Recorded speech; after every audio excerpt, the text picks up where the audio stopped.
Good morning everyone. This is Shankar Raju, Department of EEE from DBS Institute of Technology, Kavali. In this video, I am going to explain about speed control of induction motors. The speed of the induction motor Ns is equal to 120 F by P and Nr is equal to Ns into 1 minus S. From equation 1 and 2, the speed of induction motor can be controlled by varying any of three factors, namely supply frequency, number of poles and slip. Methods for speed control of induction motors are: first one, pole changing; second one, stator voltage control; third one, supply frequency control; fourth one, rotor resistance control; fifth one, slip energy recovery. First one, pole changing. The methods of speed control by pole changing are suitable for squirrel cage motors only.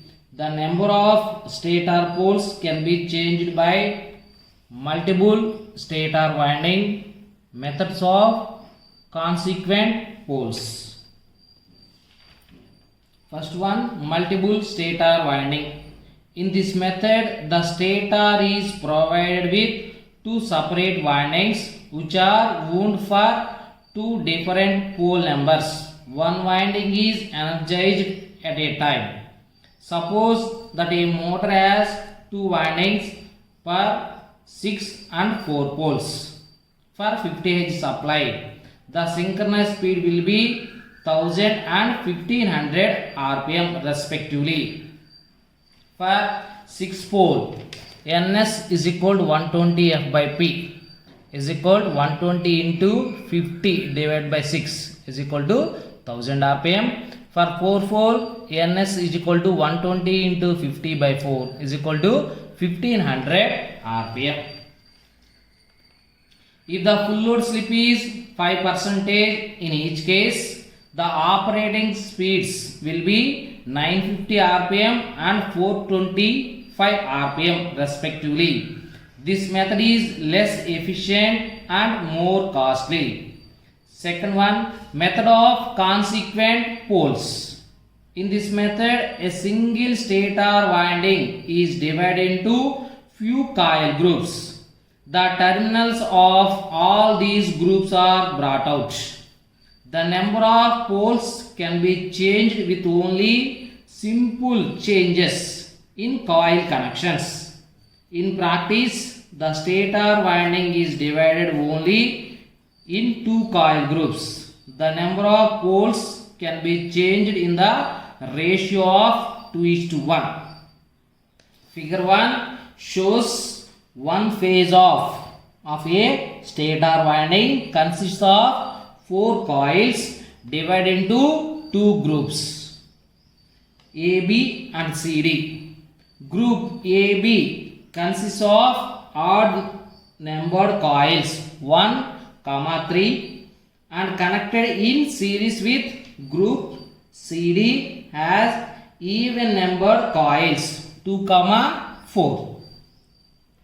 The terminals A, B, C, D are taken out as shown in figure 1. The coils can be made to carry current in given direction by connecting coil groups either in series or parallel as shown in figure 1A and figure 1B.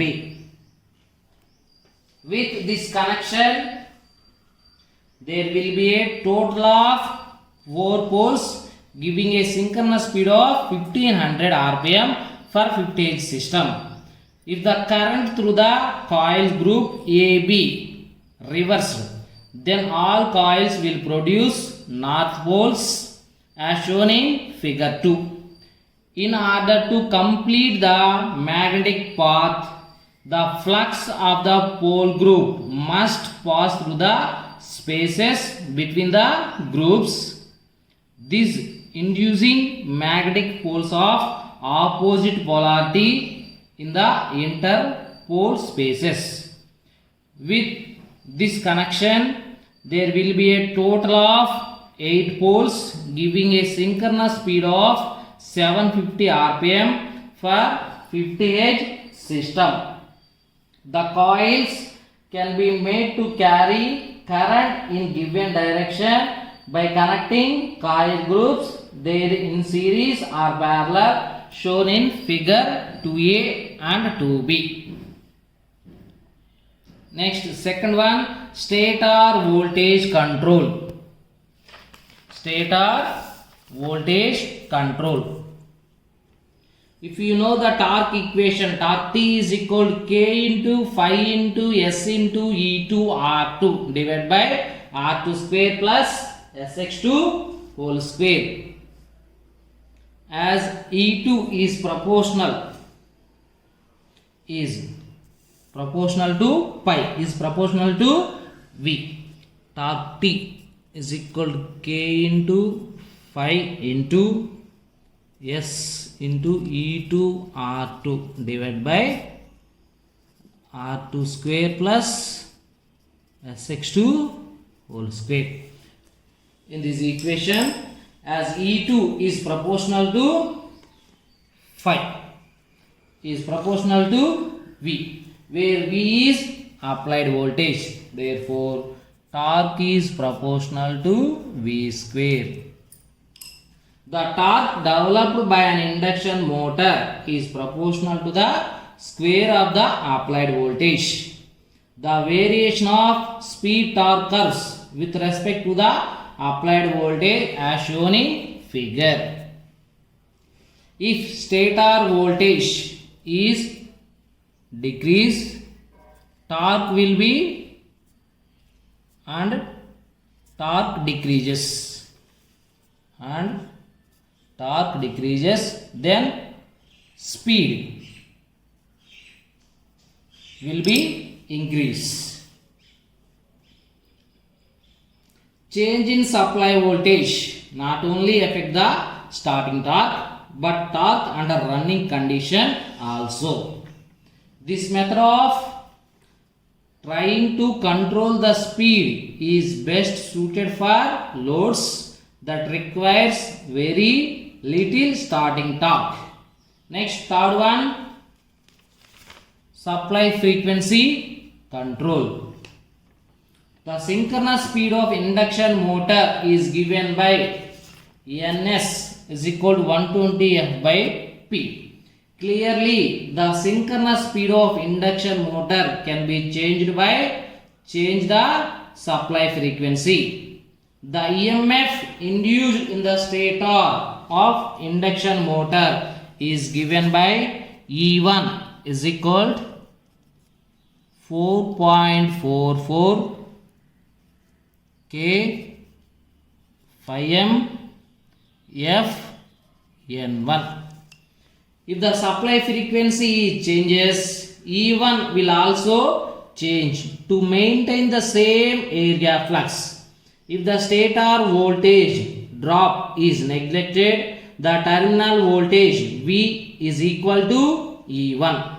In order to avoid saturation and to minimize losses, motor is operated at rated area flux by varying terminal voltage with frequency so as to maintain V by F ratio constant at rated value.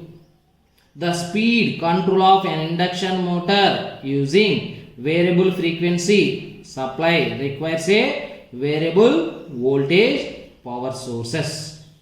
Next, fourth one, rotor resistance control. In this method, which is applicable to slip ring motors alone, the motor speed is reduced by introducing an external resistance in the rotor circuit. The resultant torque speed curves are shown in figure. This method of speed control is very simple. It is possible to have a large starting torque and low starting current at small value of slip. The disadvantage of this method is that with the increase in rotor resistance, I square losses also increases, which decrease the operating efficiency of the motor. Thank you.